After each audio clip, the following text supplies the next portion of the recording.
آپ لوگوں نے مجھے یہاں سے الیکٹ کر کے بھیجا اور تقریباً سال میں 170 دن کے قریب ہمیں اسمبلی میں حاضری دینی پڑتی تھی، تو لہٰذا یہاں آپ کو فزیکلی میں کم نظر آیا ہوں گا، مگر میری ٹیم نے یہاں پر بڑا کام کیا۔ آپ کو بلاول ہاؤس کی چورنگی کھلوانے والا واقعہ بھی یاد ہوگا، جس کے اندر ہم نے مارے کھائیں، مگر آپ کے لیے ہم نے چورنگی کھلوائی۔ ہم نے پانی کے لیے پروٹیسٹ کیا اور ہمیں FIR ہمارے پر کاٹا گیا، بیل فار اریسٹ لے کر۔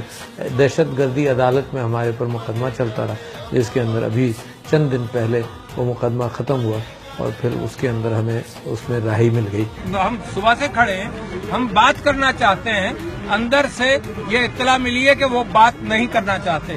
ہمارا حق ہے، اندر جا کر بیٹھتے ہیں، اور مجھے غصہ اتنا آ رہا ہے، ان کے باپ کی جگہ نہیں ہے، یہ ہماری اور آپ کی ہے۔ اسی طرح سے ہم جو ذمہ داری ہماری تھی قومی اسمبلی میں ڈسپیوٹ ریزولوشن کے سلسلے میں نے بڑا کام کیا۔ وہ بل میں نے پیش کیا جس کے اوپر گورنمنٹ کے منسٹرز نے، زاہد حامد صاحب نے اور دوسروں نے میری تعریف کی۔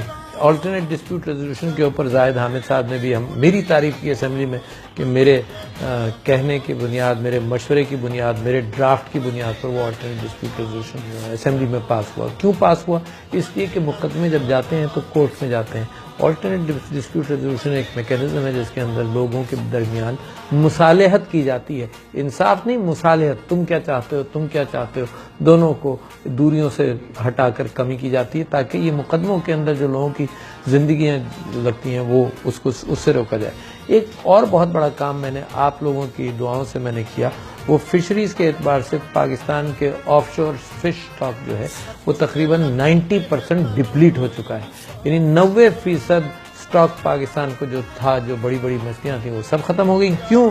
کیونکہ اوور فشنگ کی، کیونکہ یہاں 6000 کشتیوں کی ضرورت ہے، 18000 کشتیاں ہیں، لائسنس دیے گئے، پیسہ بنایا گیا، فشرمین کوآپریٹو سوسائٹی کے اندر بے انتہا چوری کی گئی۔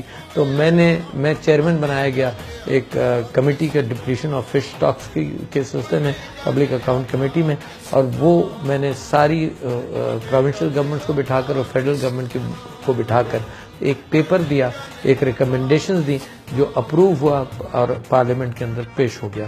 اس پیپر کے اعتبار سے سب کے اندر کنسنسس کے نیٹ سائزز کیا ہوں گے، کشتیاں کم ہوں گی، کتنی فشنگ کی جا سکتی ہے۔ دنیا میں 3 مہینے کا ہالیڈے دیتے ہیں کہ فشنگ نہ ہو، تاکہ جو بچہ مچھلی ہے وہ سمندر کے اندر چلی جائے۔ کریکس میں فش کرتے ہیں۔ یہ جو فشری فش فیڈ اور چکن فیڈ بنائی جاتی ہے، یہ اس بچہ مچھلی سے بنائی جاتی ہے، کیونکہ ہمارے یہاں مچھلی کم ہو گئی تو وہ کریکس کے قریب پتلے نیٹس کے ساتھ سارے فیوچر جنریشنز مچھلی کے کل کر دیتے ہیں۔ تو وہ اپروو بھی ہو گیا، مگر اس کی امپلیمنٹیشن پاکستان تحریک انصاف جب آئے گی تو امپلیمنٹ کرے گی۔ $350 ملین پر ایئر سے میں پریڈکٹ کرتا ہوں کہ 5 سال کے اندر پاکستان کے اندر اگر پاکستان تحریک انصاف کی حکومت ہو تو $3 بلین تک ضرور پہنچ جائے گا یہ فشریز کی ایکسپورٹ۔ تو میں نے نیشنل اسمبلی کے اندر بہت سارے بلز کے اندر میں نے مدد کی، اور ہر کمیٹی جب بل آتا تھا اسمبلی کے اندر تو مجھ سے ریکویسٹ کی جاتی تھی کہ میں اس کے اندر مشورہ دوں اور قانونی باریکیاں، حالانکہ میں وکیل نہیں ہوں مگر انگریزی زبان میرے استادوں نے مجھے اچھی طرح سے پڑھائی تھی، تو ہر فل سٹاپ، ہر کامہ کا فرق جانتا ہوں۔ سب سے زیادہ اگر کراچی کی بات کی ہے تو پاکستان تحریک انصاف نے نیشنل اسمبلی میں کی ہے، اور اپنی کانسٹیٹیوئنسی کے اعتبار سے۔